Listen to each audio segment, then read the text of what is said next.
What's going on, everybody? And yet again we are back with another video where we're building today the Shire from the Lego Lord of the Rings collection.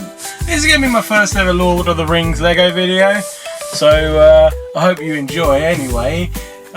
Set looks great. Honestly, when I first saw this I thought it looked pretty sweet. Like, it's the Shire, it's just Bilbo's house really, isn't it, where he celebrates his 111th birthday. But yeah, no, it's got some like great moments on the front where you have like, you know, where Gandalf comes in and, you know, Frodo jumps on the little wagon that he's on. You got the part where Merry and Pippin blow up the fireworks in their face. And yeah, no, overall, like, the set looks incredible, like, and some moments on the back they've recreated in Lego form. This is Lego set number 10354, and it contains 2017 pieces. So roughly, I think it'll probably take about 5 hours, probably a bit more maybe, I don't know. But you never know, might have it done quicker. It depends on the how like hard the curved parts are and stuff like that. If it's anything like that damn, what's it called, Jango Fett Starship, then it's going to take a lot more than 5 hours. But let's see. I won't be doing commentary today. I'm going to pass it on to two Lord of the Rings nerds, my good friend Classic Callum and Mr. Lord Adam Mac. So I hope you enjoy the commentary, but I'll come back afterwards and I'll review it for you. So meantime, let's do it. Yeah. He's really going at it. He is. Look at him go. So apparently he called us nerds in that intro there. So well, do you agree with that, Callum? No, but I politely, as he's invited us onto this channel, I'm going to say that we are super nerds. Yes, it's super nerds or historians, as I would like to call us. Yeah, tit for tat. I mean, look at that lava lamp go. Did you know, first of all, to drop some facts and lore in there, that this was written by J.R.R. Tolkien, The Hobbit. Wow. Absolutely. And he wrote it for his kids. And it was published in 1937. Are you reading the blurb? No, I'm not. This is purely from my memory. So I have that much gold in there. So yeah. Okay, for the first point, I'd just like to. I'm looking at him building here, and very quick, nimble fingered. He said this was the Shire. Now, the Shire is thousands of miles. Well, it's a full-on like country, isn't it? So I don't know if he's building the whole Shire, but I imagine he'll be focusing around Bilbo Baggins' It'll probably take him like thousands of years to build the entire Shire out of Lego. Yeah, I mean, so even to this scale.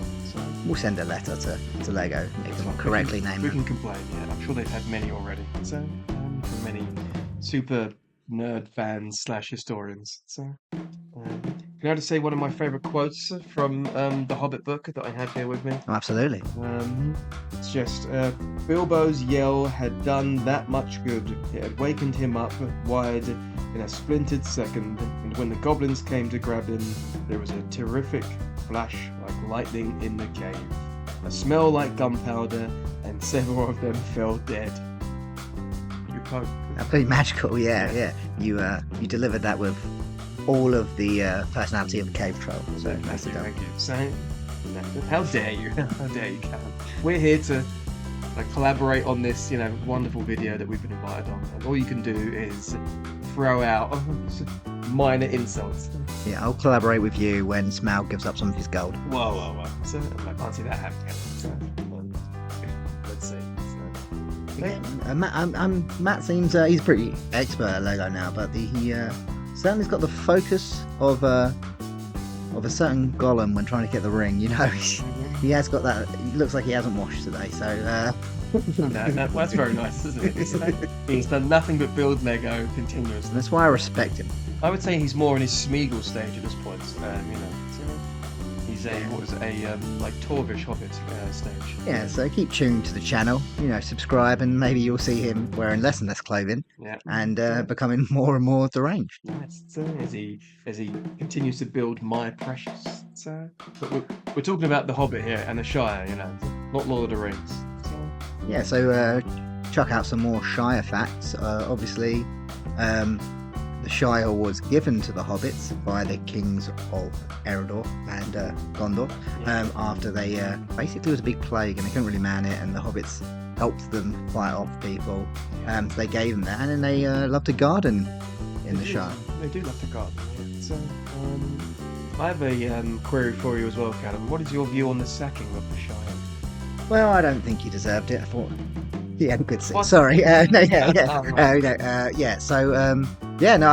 Saruman has always been, a bad egg, and industrialization is needed, Definitely, yeah. but in their own time. No need to push them I along. suppose the hobbits tried to unionize, and then that was it. So. That's it. And that's almost exactly what happened in the, I believe, early 1600s. Yeah, definitely. Yeah. So, but we shouldn't talk about that or Thatcherism in this episode too much. Absolutely not. Can I read a further quote from the Hobbit? I mean, I would love to say no, but the fans would lynch me. So go on.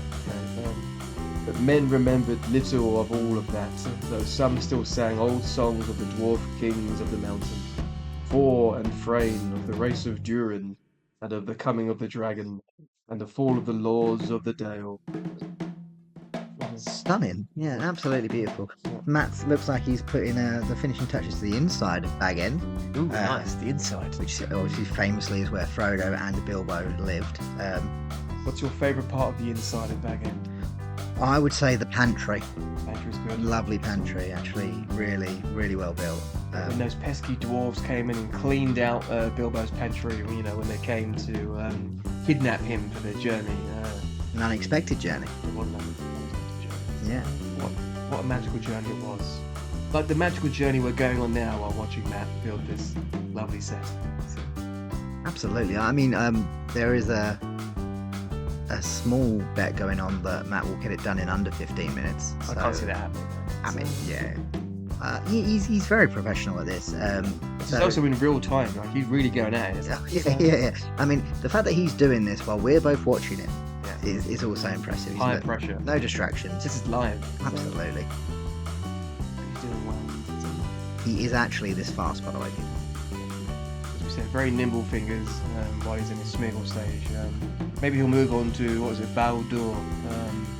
Then turn to Gollum and build that. So. Yeah. Oh yeah, exactly. Hopefully, fingers crossed. I can't imagine that he won't do the other Lord of the Rings sets. No. But if you want him to, comment below. Let him know what you'd like to see Matt build. A few more Shire facts. Well, I mean, they aren't really Shire facts, but Frodo's parents both drowned. Are they? Oh, yeah. Nice. So... Hobbits famously aren't good swimmers. No. But yeah, the Bagginses have always been quite adventurous. So both his parents did unfortunately drown, which is why Bilbo took him in, and why he lived in the house that Matt is so expertly building now. Where they drowned though? Like there's no swimming pools in Shire, is there? I believe it was in a river. I don't know exactly what one. But yeah, some river there. Yeah, they weren't swimming. It was a horrible boat accident. Hairy feet drag you down, don't they? Makes sense. Yeah. So that's why expert swimmers just shave their whole body, don't they? Exactly why. Exactly why. Lines. So they've learned from the Hobbit's mistakes. Good wise. So I can see Matt's moving on to the party here for Bilbo's 111th birthday. 111th birthday. So, which I believe you were invited to, Adam. Am I invited to it? You definitely were. I reckon no shenanigans will happen, so no really old, mysteriously old hobbits will disappear for some reason and then leave a ring behind and then cause another adventure. No. Absolutely not. No, he's had his adventure now, so I'm sure he'll be settling down in his old age. But I would definitely recommend keeping an eye on that Gandalf. He tends to turn up a little bit late. So he doesn't arrive late, he arrives precisely when he means to. You are such a Gandalf defender, aren't you? I am a Gandalf stan, alright? Sue me. So I love an old man in a hat. Look. So that's it. So, can I share with you the final words of The Hobbit? Oh yes, of course, please. Thank goodness, said Bilbo laughing, and handed him the tobacco jar. Now, you wouldn't think that would be the final words of The Hobbit, would you? You wouldn't. Hopefully there's a sequel. So I'm sure there is. So who knows? I reckon it'll be called something to do like the master of the necklaces or something. Yeah, something to do with jewellery. Yeah. The Hobbits are famous for their love of jewellery. So So another little classic Calum Shire fact is that Sauron actually didn't know where the Shire was. But he says he is a bad dude, but not great with geography. Well, I suppose it took him a while to find it, so they're pretty hidden away and quiet, aren't they? Yeah, exactly. Gandalf obviously knew where it was. Saruman didn't know where it was, but then that way. But Sauron didn't know it existed, so that's why he wasn't really looking for the ring there for all of those years, and why Bilbo was able to muck around with it so much. But yeah, so as you say, it's in the films when you put on the ring, there's like it kind of gives the vibe that Sauron can sense it and know exactly where you are, but that actually isn't the case. You can only if he's looking in that general vicinity. Well, yeah, so then he can then be like, oh, okay. So they're kind of like if you put the light on and he was already looking. That's that way. why, in Lord of the Rings, it's more intense when Frodo puts on the ring than when Bilbo does in The Hobbit. You know, in The Hobbit, he's just in that kind of like, what was it, the ethereal realm, wasn't it? So, yeah, or in Lord of the Rings, you see Frodo put on the ring when the eye is actually, or not put on the ring, sorry. You see him fall down and Sauron's like looking right at Frodo. He's aware of everything. Yeah, he's like, these hobbits are a bit dodgy, but it's alright. I'm sure they're just here for some weed or whatever. Yeah. Who's your favourite hobbit? If I had to choose, I'd probably go Pippin. Yeah, he's a bit of a fool of a toque. Thought you would. So, don't give me that tone. What tone? That's sort of the way you said that. Choose Pippin. Oh, Such a Pippin style. Joke. Have you that performance he puts on to Denethor? What? Yeah, I mean, absolutely. He was doing that because he was just scared for his life. Like. Did you see the way that man ate a tomato? It was beautiful. Yeah. So I wish I could eat a tomato like that man. So. Who's your favourite hobbit, Adam? What's her name? Sam's wife. So. Oh, Rosie. Yeah, old Rosie. So, the old barmaid. So, very homely. So, I would happily settle down in the Shire with her. So. I would do, but I'd keep hitting my head on the doors and that would do me right in. Yeah. So, well, they're not made for men, are they? They're made for hobbits. Exactly.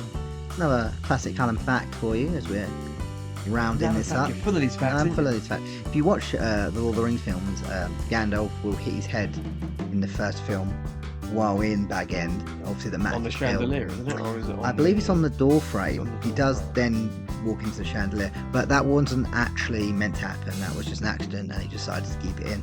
So, but it does demonstrate how small these things are, and how Bag End, although homely, not built for men. So yeah. I could live in it before. Crawl everywhere. Crawl like the snake you are. Snake? Well, because snakes are so famous for their crawling. They don't have limbs. What are you talking about? We've only got a minute to go. Let's just hold it together. A minute? No. Never have to see you again. I'm trying to keep this lovely commentary on track, and you keep coming in with your pointless facts. I'm not having it. You have been a nightmare to do this with. Can't wait until Barrel Door, Yeah, I can't wait till Matt finishes this one, which he looks like he is rounding up to do pretty soon. Well. I mean, he has sped through this, so flown through. So. Absolutely. I'm not sure how much this costs, but I imagine the enjoyment that Matt's got from building it is worth every penny. So, would you say watching him build this has been an unexpected journey? Absolutely, yeah. You done? We are very close to being done, I would say, but that was more of a I hope we're not done. Yeah, absolutely. Obviously before we've got about 20 seconds left, Adam, I reckon. So just want to give us your favourite line from Lord of the Rings. Lord of the Rings and not the Hobbit. Or the Hobbit, whatever, mate. So, pints. It comes in pints. And we'll leave you with that. Thank you very much. Subscribe and comment.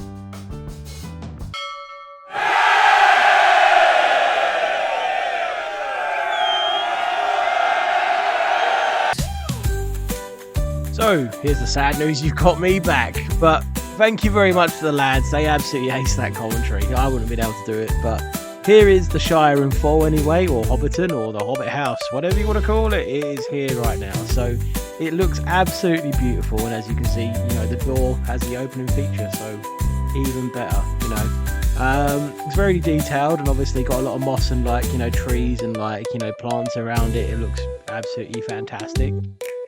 Here's the inside of it. The Hobbit Journey book's fallen behind. I can't be asked to get it out. So yeah, and here we go, just to prove the door. Oh, look at that, closed it, because who wants to live in a place where you obviously leave open the door? No offense to the north. Yeah, so in the fireplace, we'll get around to that feature in a second anyway. But yeah, here we go. So yeah, again, another like viewing of the house, but from the other side. I'll say the other side. Different camera angle going in. Yay. Here we go, the fireplace. Now we're talking. So that little what's it, envelopes in there? Oh no, the ring didn't get destroyed by the fire. It's like watching Lord of the Rings. Here's Bilbo's birthday party, and here's the cool little firework that Mary and Pippin set off. So that looks pretty rad. There's a tent as well, or a gazebo. Yeah, gazebo.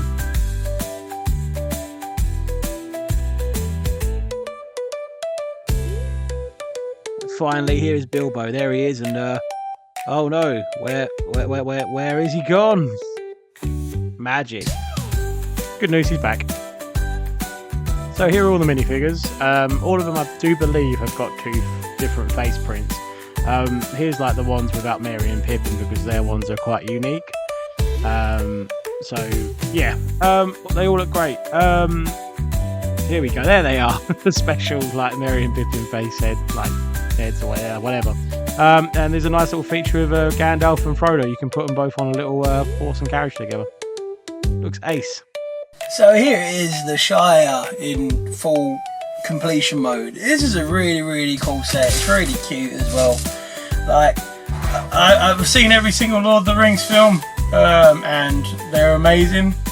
But I wouldn't say I'm like the greatest fan, if that makes sense. Like, I like there's like, I don't know like all the lore and stuff like that.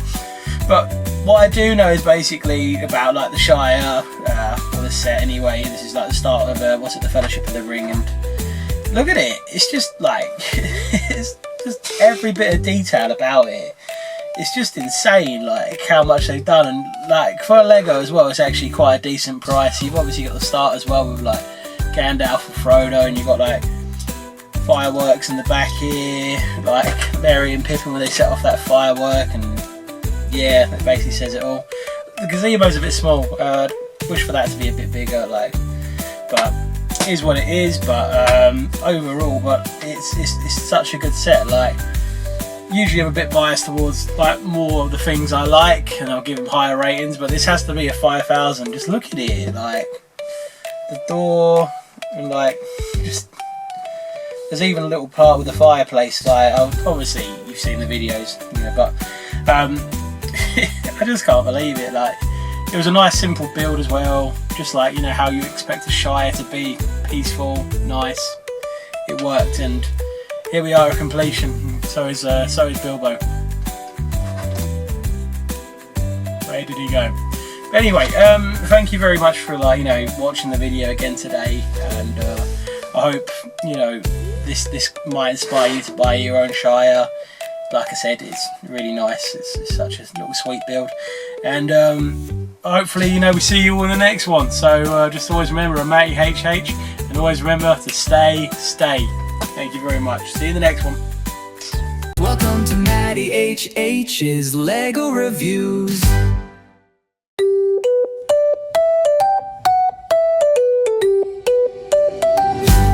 Click. Oh, by the way, thank you to Adam and Callum for the commentary today. It was amazing.